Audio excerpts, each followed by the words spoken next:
Continuamos o tema até o fim. Para você que não nos acompanhou até agora, essas pregações todas estão no YouTube, você pode entrar lá, Ondadura Itajaí, você vai pegar todo o tema até aqui. Nós estamos expondo, abrindo a carta de 1 João, de ponta a ponta, do capítulo 1, e agora nós estamos no capítulo 4, então talvez 3 capítulos que você perder, você pode novamente depois ir lá no YouTube e acompanhar. Nós agora entramos no capítulo 4 da carta de 1 João, do apóstolo João, e agora o apóstolo João começa a tratar de alguns assuntos, e esse primeiro assunto é sobre os falsos profetas. Já falamos sobre o anticristo, já falamos sobre tanta coisa. Semana passada o pastor Felipe pregou sobre o amor que provém de Deus, a maneira como nós devemos nos relacionar, e agora então João aponta para combater os falsos profetas que estão no meio da igreja. Mas para que nós possamos entender basicamente essa carta, é muito importante que nós possamos compreender a profecia em si. Nós podemos voltar lá em Mateus 4, quando Jesus é levado ao deserto para ser tentado pelo diabo. Provavelmente você já ouviu falar sobre isso, provavelmente você já leu sobre isso. Nós já lemos várias e várias vezes, até o ponto onde Jesus sente fome, então Satanás vem e fala: olha, pede a Deus que Ele transforma a pedra em pão. E aí então Jesus dá a sublime resposta: está escrito que nem só de pão viverá o homem, mas de toda a palavra que procede da boca de Deus. Jesus estava falando então que eu até estou com fome, eu queria um pãozinho, mas eu tenho uma fome que é maior do que essa, que é a fome da palavra de Deus. E essa é uma fome de que todos nós temos. Talvez o pastor não tem, nós temos. Nós carecemos da palavra, nós temos fome da palavra de Deus, nós ansiamos pela palavra de Deus. A palavra de Deus, além de ser uma instrução, direção, correção, também é alimento. Todos nós necessitamos do alimento da palavra de Deus. O próprio Salomão afirma em Provérbios 29, não havendo profecia, o povo se corrompe, mas o que guarda a lei, esse é bem-aventurado. Aonde não há profecia, onde não há palavra de Deus, não há vida, não há esperança, não há bênção, não há justiça, não há perdão. A profecia nada mais é do que falar da parte de Deus, é a palavra de Deus. Mas nós então entramos num terreno um pouco perigoso. Mas o que fica claro para nós até aqui, é que há sim uma fome e uma necessidade de ouvir a voz de Deus, de ouvir a palavra de Deus. Todos nós temos essa necessidade, e como é bom ouvir a palavra de Deus. Mas existe um problema, um perigo, principalmente nos dias atuais. Era um perigo constante, desde o início, desde o século I. João, Paulo, Pedro, eles tiveram que lutar contra as falsas profecias. Quando João fala isso, ele fala no século I, e ele já tinha que combater todos os falsos profetas, as falsas profecias, e ainda até hoje isso continua. Eu lembro de alguns momentos, enfim, que até é engraçado, que tem coisas que você, amém, tem outras coisas que você fala, eita. Eu lembro de uma vez que a gente está aqui na onda, e você percebe que hoje é um dia normal, mas aqui dentro fica um pouco quente. Então você imagina isso no verão, é uma sauna, aleluia, o fogo desce aqui. Mas eu lembro de um cara que chegou para mim e falou: pastor, pode comprar todos os ar-condicionados aqui, porque Deus falou que Ele vai nos dar. Eu não tenho condições, mas o Senhor vai me capacitar e eu vou pagar todos.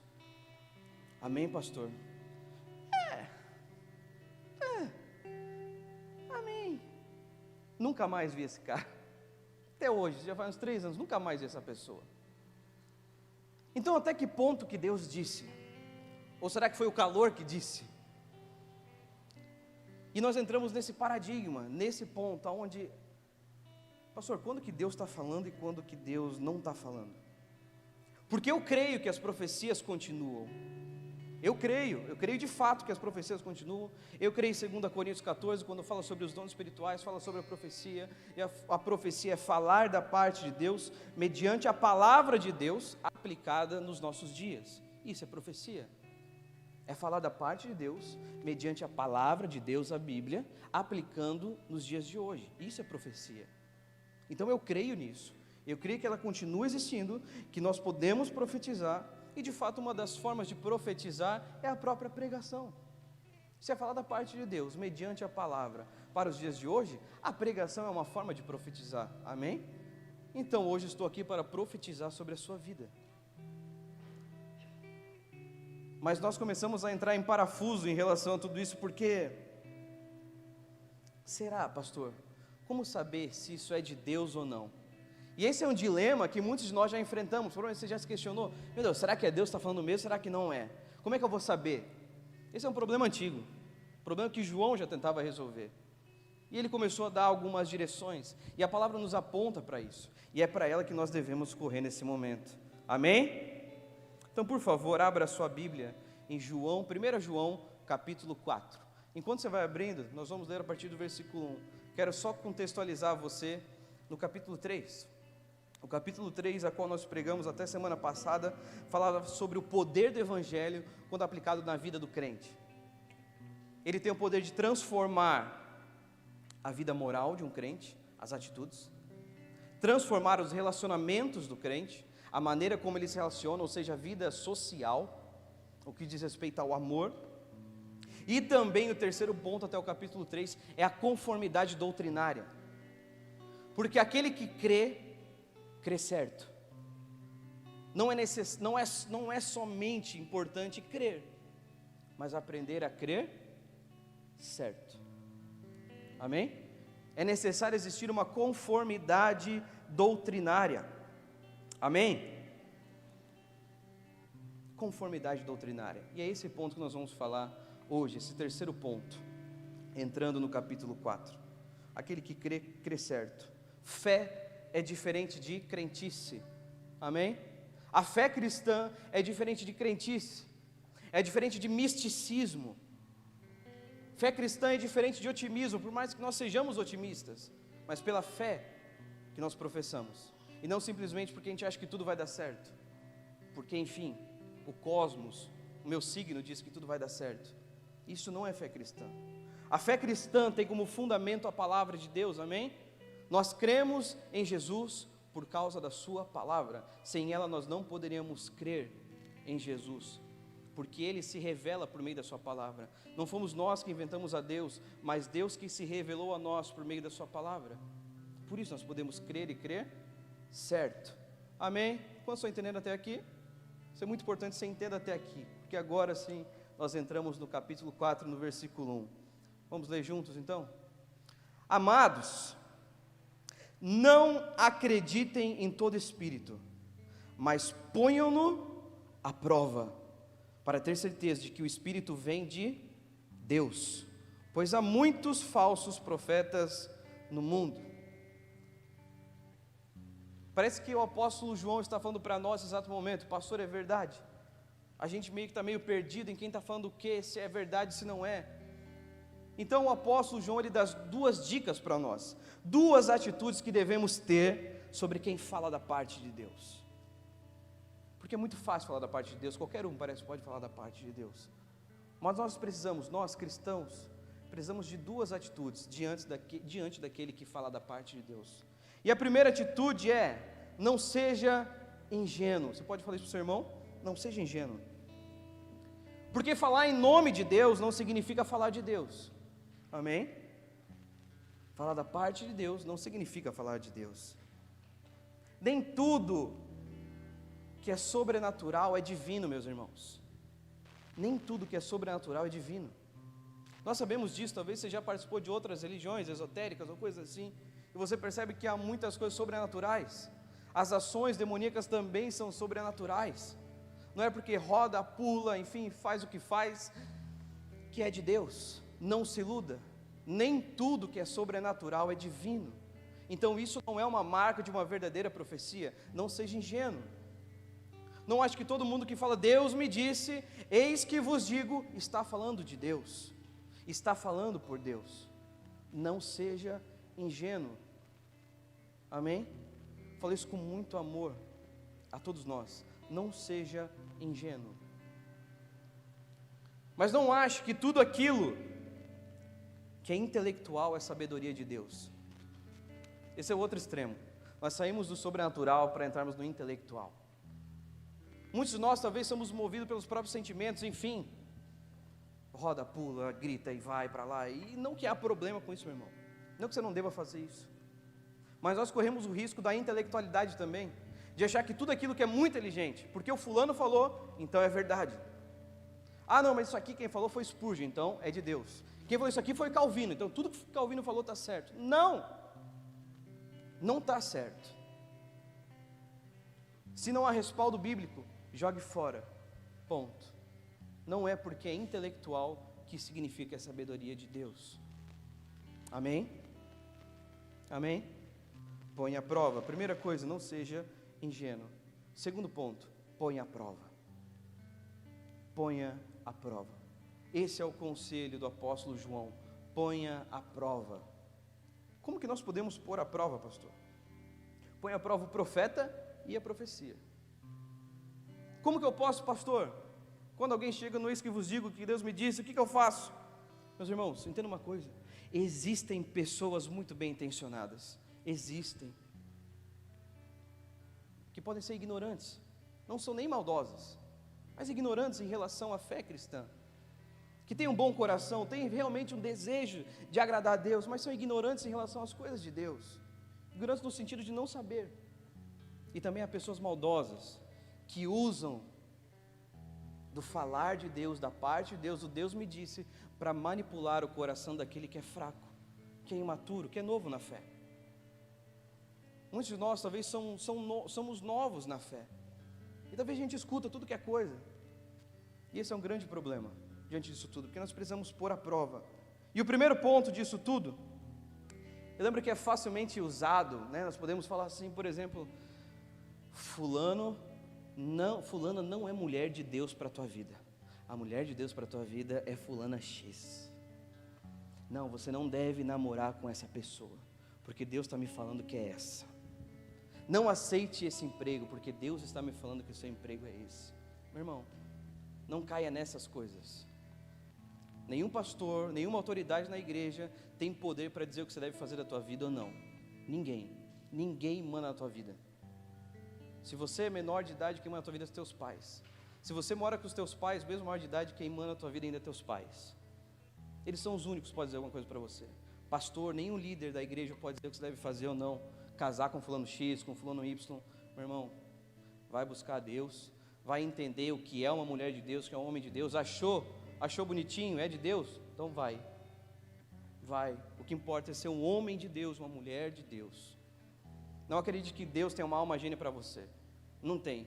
Deus tem uma pessoa certa para você, um tipo de pessoa, que é um verdadeiro crente, uma pessoa que vai te fazer crescer na fé, que juntos o seu ministério vai ser impulsionado, vocês irão mais longe. Essa é a pessoa que Deus separou para você. Se ela é loira, morena, isso aí é gosto teu, meu irmão, e que você encontre. Eu achei, glória a Deus. Amém? Vamos em frente. 4 provas então, 4 pontos para você pôr à prova. O primeiro ponto é o tempo. Fala comigo, tempo. Quando alguém profetizar sobre a tua vida e falar, eis que vos digo, ou enfim, falar com humildade, falar, cara, Deus está me falando algo que eu quero dar para você, que Deus vai te dar um emprego. Sabe o que você faz com isso? Você coloca na prateleira das profecias da tua vida.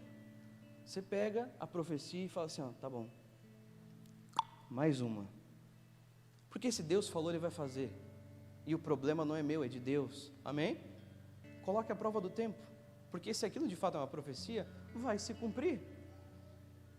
O grande problema é que muitas vezes nós nos movemos por palavras que não vieram de Deus. Esse é um grande problema. Nós estamos correndo de algo que nós achamos que é de Deus, mas não é.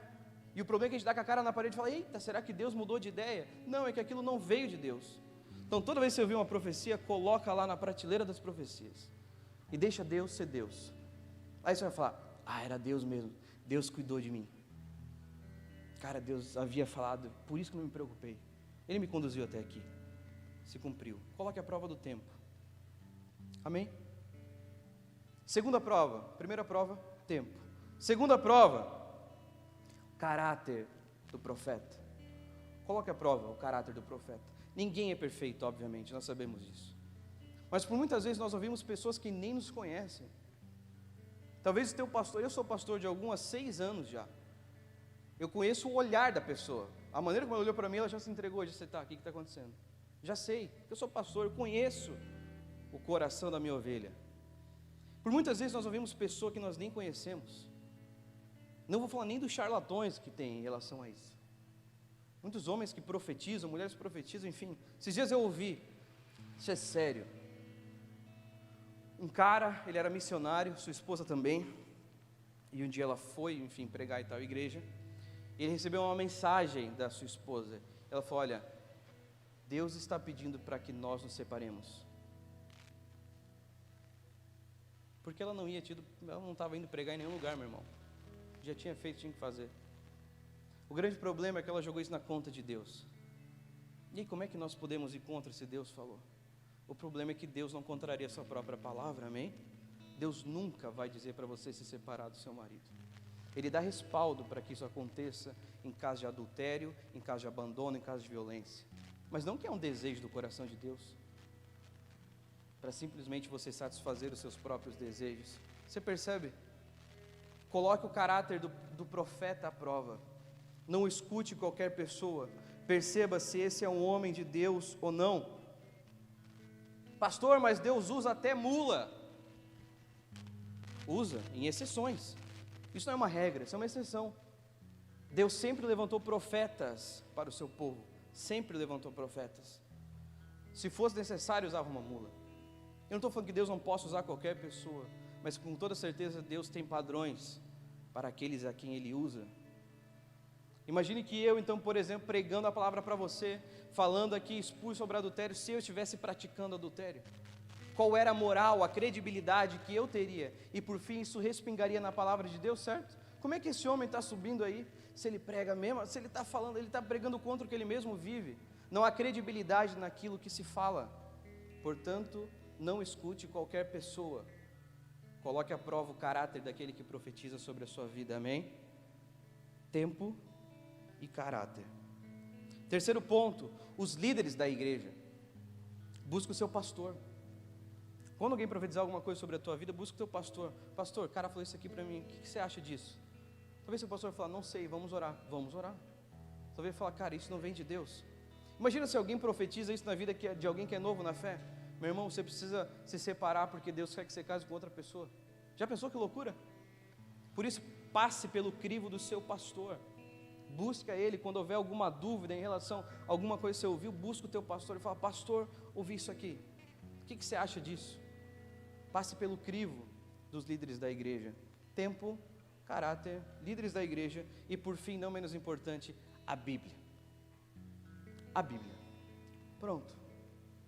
Novamente, a questão do divórcio. Deus está pedindo para me divorciar de você. Por que não? Porque a palavra não está aconselhando, não. Deus está pedindo para eu matar alguém. Óbvio que não, isso contraria a própria vontade de Deus. E Deus não é homem para mentir.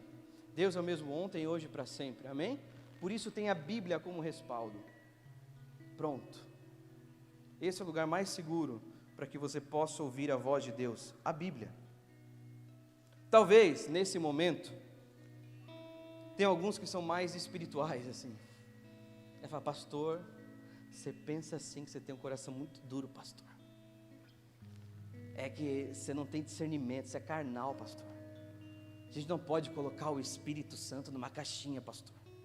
Meu irmão, a gente não está colocando o Espírito Santo numa caixinha. A gente está deixando um lugar que é dele. Ele age dessa forma, porque ele se revelou dessa forma. É só isso que nós estamos fazendo. A caixinha é dele, não é minha. Se você não gosta da caixinha, o problema é seu. Mas ele tem uma casa muito boa. Ele trabalha desse jeito. Então isso não é uma questão de ser frio, não é uma questão de ser duro, é uma questão de não ser ingênuo. Vou dizer uma coisa para você, meus irmãos, eu não sou ingênuo. Eu não sou mais ingênuo. Não significa que eu sou duro, não significa que eu não creio nas profecias, eu creio mesmo. Mas muitas dessas atitudes proféticas, elas surgem em ambientes extremamente emocionais. Não são palavras de Deus, são palavras do teu coração, reto, desejoso, mas ainda é sentimento. Já viu? A maioria das profecias que você recebeu na tua casa, Onde você recebeu? Numa conferência, onde estava todo mundo doido, e de fato estava, e glória a Deus por isso. Mas é daí que brotam a maioria das profecias, porque surgem de ambientes propícios para isso, emocionais, sentimentais. E o problema é que nós acabamos sendo levados por qualquer tipo de vento de doutrina. Uma hora você está aqui, e aí Deus fala outra coisa, você vai para outra coisa, e aí Deus falou outra coisa, e você vai, e quando você fala, cara, onde eu estou? O que eu estou fazendo? Você está percebendo? Muitas das coisas que nós ouvimos surgiram das nossas emoções, e não da verdade de Deus. Coloque à prova essa própria palavra. Prove essa palavra. Me coloque à prova. Coloque essa pregação no crivo do tempo, no crivo do caráter dos líderes da igreja e da Bíblia. Não é porque sou eu que estou falando que você deve acreditar em tudo que eu falo. Se aquilo que eu falo não condiz com o que a palavra está dizendo, é uma falsa profecia. Você está entendendo? Isso é muito importante. No fim dessa palavra, coloque tudo à prova. Vamos em frente. Versículo 2. Você não vai fechar mais a Bíblia, você vai manter esse texto aberto até o fim. O versículo 2 diz o seguinte: assim sabemos, se eles têm o Espírito de Deus, todo espírito que reconhece que Jesus Cristo veio em corpo humano é de Deus, mas todo espírito que não reconhece a verdade a respeito de Jesus não é de Deus. Esse é o espírito do anticristo, sobre o qual vocês ouviram que viria ao mundo e de fato já está aqui. Quando João escreve essa carta, a carta de 1 João, ele combate um mal daqueles dias chamado gnosticismo, que não era deixar de crer em Jesus, mas era negar de que Jesus era 100% Deus e 100% homem, que Jesus era só Deus, mas não era homem, ou que Jesus era somente um homem, mas não era Deus. E o grande problema disso é que se nós não cremos de que Jesus era 100% homem e 100% Deus, nós negamos a nossa fé, porque esse é o fundamento. Se Jesus não é Deus, 100% Deus, 100% homem, Ele não pode nos salvar. Esse era o problema do gnosticismo, era negar o fundamento. Ou seja, o grande problema da falsa profecia é que ela nega o fundamento, e a fé por fim acaba se tornando uma fé vazia, uma fé oca, uma fé que não tem motivo, porque ela já não é mais baseada no Cristo, mas ela é baseada naquilo que se fala. Você é guiado por aquilo que dizem, e não mais por aquilo que Cristo disse. A falsa profecia até parece crente, mas nega os fundamentos da fé cristã. O teste de João, para aquele contexto histórico, era sobre a pessoa de Jesus. Dentro daquele contexto a qual João estava inserido, combatendo, era quando as pessoas negavam a pessoa de Jesus. Hoje existem vários tipos e modalidades de falsas profecias, não simplesmente essa, mas vários. E eu quero destacar algumas para que você possa compreender e entender nos dias de hoje a falsa profecia. Um dos pontos da falsa profecia, por exemplo, é a relativização das Escrituras. Quando nós dizemos que a Bíblia não é a palavra de Deus, ou por exemplo, que a Bíblia contém a palavra de Deus, mas ela não é uma totalidade da palavra de Deus. Quando nós dizemos que isso aqui é de Deus, isso não. Quando metade da Bíblia é de Deus, a outra não. Quando nós relativizamos a Bíblia, nós entramos num grande problema, porque então o que é e não é dentro da Bíblia a palavra de Deus? Será que o nascimento virginal de Jesus de fato foi virginal? Será que Jesus de fato era Deus? Será que Jesus não era apenas um homem ensinando bons exemplos da caminhada? Será que Jesus realmente ressuscitou? Ou isso foi uma ilusão das pessoas, enfim, fanatismo religioso? Será? Você está percebendo? Como um ponto, nós estragamos com tudo. Por isso, de alguma maneira, alguém relativizar a Bíblia para você, não acredite no que esse homem fala, seja pastor, seja qualquer pessoa. Se ele crê que a Bíblia não é a palavra de Deus, não creia nesse homem.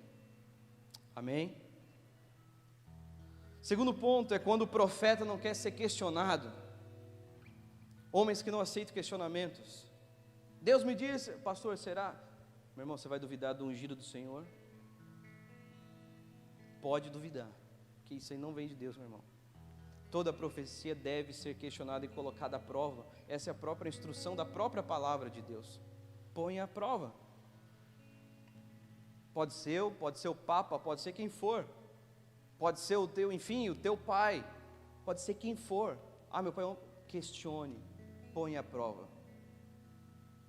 Não aceite uma profecia de quem não aceita ser questionado. Segundo ponto, é uma mensagem antropocêntrica, uma mensagem centrada no homem.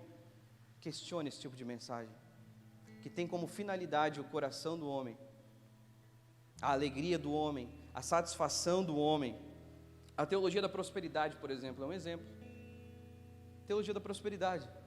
Meu irmão, se você dizimar, Deus vai te abençoar.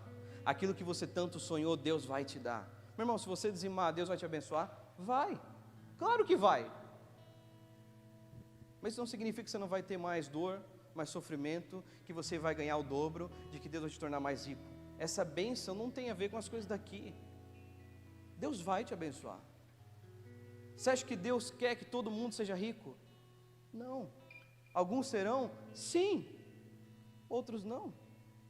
Você percebe? E o problema da teologia da prosperidade é que todo mundo tem que ser rico, senão está sendo amaldiçoado, está em pecado, é desobediente. Como a riqueza fosse um sinal de bênção de Deus. Alguns serão, outros não. E aí, você vai deixar de seguir a Jesus porque você não é rico? Você está percebendo? Esse é o problema, é uma deturpação de uma verdade. Nos nossos dias isso não é nem tão vivo. Nós crentes já começamos a nos calejar, nós olhamos para algumas igrejas e falamos, ei, lá vem, vai pedir dinheiro. Enfim, já está meio... Mas o grande problema de hoje é a teologia da prosperidade emocional, que Deus pode acabar com toda a dor no teu coração, meu irmão. Você quer acabar com esse choro, com essas lágrimas, Deus vai secar. Você é alguém muito especial para o Senhor. Deus tem algo único para você, meu irmão. Você está vendo como essa mensagem começa a mexer com nós? Você escuta, você fala, como eu queria isso. Deus pode fazer isso? Pode. Deus pode acabar com a depressão? Pode. Deus pode acabar com qualquer tipo de sofrimento? Pode. Deus vai fazer isso com todo mundo? Não. Jesus curou todo mundo que estava doente? Não. Jesus curou todos os paralíticos? Não. Jesus fez todos os cegos verem? Não. Porque todo milagre apontava, era um sinal para uma cura que era muito maior do que uma cura física, mas era a cura do Espírito, era perdoar pecados. O que é maior? É perdoar um pecado e fazer um paralítico andar? Mas para que vocês compreendam que o Filho do Homem tem poder para perdoar pecados, levanta e anda. Essa era a finalidade dos milagres. Amém? Você está percebendo como isso é muito sutil? Rejeite a profecia de um profeta que ama o poder, um falso profeta que ama o poder. Infelizmente vemos esses dias onde a gente percebe que existem nomenclaturas para mostrar o quão espiritual você é. Você se torna um pastor ou um bispo, ou sei lá o quê, e se você tem um nível espiritual mais elevado, você se torna um apóstolo. Se você é um pouco mais elevado, você diz ser um apóstolo e agora você é um patriarca. No Brasil tem até patriarca, você sabia disso? Mas é até patriarca. Enfim, a fé deles é a fé que está sobre o Brasil. É insano tudo isso. É insano. Como se a minha fé fosse superior à sua fé porque eu sou pastor. Como se eu fosse melhor ou tivesse um nível espiritual mais elevado que você, porque eu sou pastor. Meu, eu pego como você. Eu faço tudo que você faz, a mesma coisa, talvez faça até pior. O ministério que o Senhor nos deu é pela graça, pela misericórdia que nos foi dada. Só por isso. Não escute aquele que ama o poder, que vive baseado no seu título, que sustenta a sua caminhada com o Senhor baseado num título. A minha vida com Deus não é sustentada porque eu sou pastor. Não é. É o contrário. Eu sou pastor porque a minha vida é sustentada pela minha vida com Deus. Você percebe? ou falar de Cristo. Não escute um homem, um falso profeta, que fala de Jesus sem usar a Bíblia, ou usa da Bíblia para falar o que quer. Não escute esse tipo de homem. Eu não creio no Deus que eu criei, eu creio no Deus que se revelou a mim por meio da sua palavra. Eu sei quem é Jesus, porque Ele se revelou por meio da sua palavra. A revelação específica de quem é Deus somente é conhecida pela palavra de Deus, não há outro jeito de conhecer. Nós podemos ter experiências que testificam nossa fé, mas que não aumentam, que não nos dão fé. Testificam. Ninguém sobrevive com Jesus de experiência, de conferência em conferência, de evento em evento. Ninguém existe. Evento de fato é evento. É evento, passa. É legal, mas passa. Amém? Vamos continuar, por favor. Versículo 4 agora. Filhinhos, agora ele se refere à sua igreja, ele fala aos filhos. Filhinhos, aos crentes, vocês pertencem a Deus e já venceram os falsos profetas, pois o Espírito que está em vocês é maior que o Espírito que está no mundo. Filhinhos, vocês pertencem a Deus e já venceram os falsos profetas. Ele se refere aos que pertencem a Deus, aos filhos de Deus, aqueles que nasceram de novo, aqueles que têm uma nova natureza. Esses já venceram os falsos profetas. Nós não somos delegados de Deus, meus irmãos, não somos delegados de Deus. Nós não somos os justiceiros de Deus. Aquele que crê, crê certo. Não tenha dúvidas disso, aquele que crê, crê certo. Quem tem a Bíblia como fundamento, não é enganado. Quem tem a Bíblia como fundamento da sua fé, não é enganado. Você quer deixar de ser enganado por qualquer tipo de profecia? Tenha a Bíblia como fonte, como base, como fundamento da sua fé. Amém? Tenha a Bíblia. O que sustenta a nossa fé, o fundamento da nossa fé, é a palavra de Deus. Se você não quer ser levado por qualquer vento de doutrina, que um dia você está bem, no outro você está mal, que está legal, que enfim agora piorou, que agora Deus me disse, que Deus não disse mais. Se você quer sair desse emaranhado de coisa, mergulhe na palavra de Deus, meu irmão, mergulhe na Bíblia. Ela é uma fonte segura de esperança, é uma esperança eterna, a palavra de Deus. Não tenha medo dos falsos profetas, não tenha medo, mas coloque-os à prova. Esteja sempre alerta. Atos 17:11 diz o seguinte: os judeus que moravam em Bereia tinham a mente mais aberta do que os de Tessalônica, e ouviram a mensagem de Paulo com grande interesse. Todos os dias examinavam as Escrituras para ver se Paulo e Silas ensinavam a verdade. Meu irmão, o apóstolo Paulo, esses crentes de Bereia, os judeus de Bereia, estavam se convertendo ao cristianismo. E como eles tinham certeza de que de fato Paulo estava pregando a verdade? Mediante a palavra. Mediante a palavra. Que nós sejamos esses crentes de fato, bereianos, que estão sempre examinando as Escrituras, estão colocando à prova que aquilo que eu estou ouvindo é o que de fato Deus está falando por meio da sua palavra, que a minha fé é sólida, que eu não estou no terreno de misticismo, mas de uma fé sólida mediante a palavra de Deus. Amém? Ninguém rouba quem pertence a Deus, meu irmão. Pastor, você não tem medo desses loucos da internet aí, que falam um monte de coisa? Não tem medo, porque aquele que pertence a Deus, pertence a Deus. Não vai ser levado por qualquer vento de doutrina, não é sustentado por falsos profetas. Mesmo que ele caia no engano, ele percebe, se arrepende e retoma a caminhada. Você está entendendo? Aquele que pertence a Deus não pode ser roubado de Deus. Os falsos profetas, eles testam a fé dos verdadeiros crentes. O falso profeta testa a fé do verdadeiro crente, mas ele é juízo de Deus para o falso crente. Muitos daqueles que não conheceram o Senhor, que vivem baseado de expectativa em expectativa, de Deus me disse, Deus me disse, uma hora vão cair em si e vão perceber que não conheceram a Deus. Falsos profetas são juízo de Deus para os falsos crentes, que sustentam a sua imagem baseada em expectativas ilusórias. Mas para nós, verdadeiros crentes, em nome de Jesus, nós somos verdadeiros crentes, eles são um teste, para que a nossa fé seja provada e aprovada para a glória de Deus. Amém? Todos nós temos fome da palavra, isso cada vez fica mais claro. Todos nós temos fome da palavra de Deus. E a grande loucura é que a falsa profecia não sustenta, não alimenta.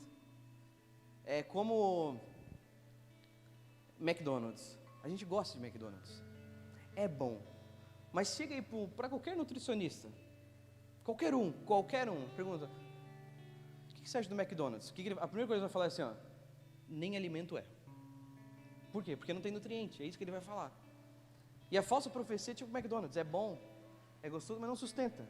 Você vai precisar de mais, e mais, e vai passar uma hora, você está com fome de novo, e você vai precisar de mais, não sustenta.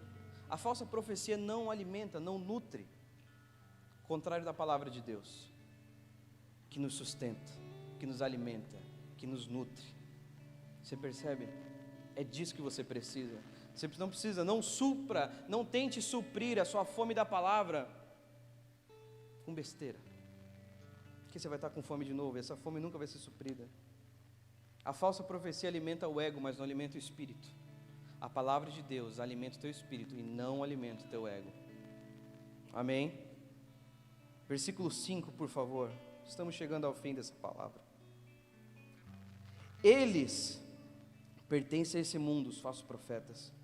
Portanto, falam do ponto de vista do mundo, e o mundo os ouve. Nós, porém, pertencemos a Deus. E quem conhece a Deus nos ouve, mas quem não conhece a Deus não nos ouve.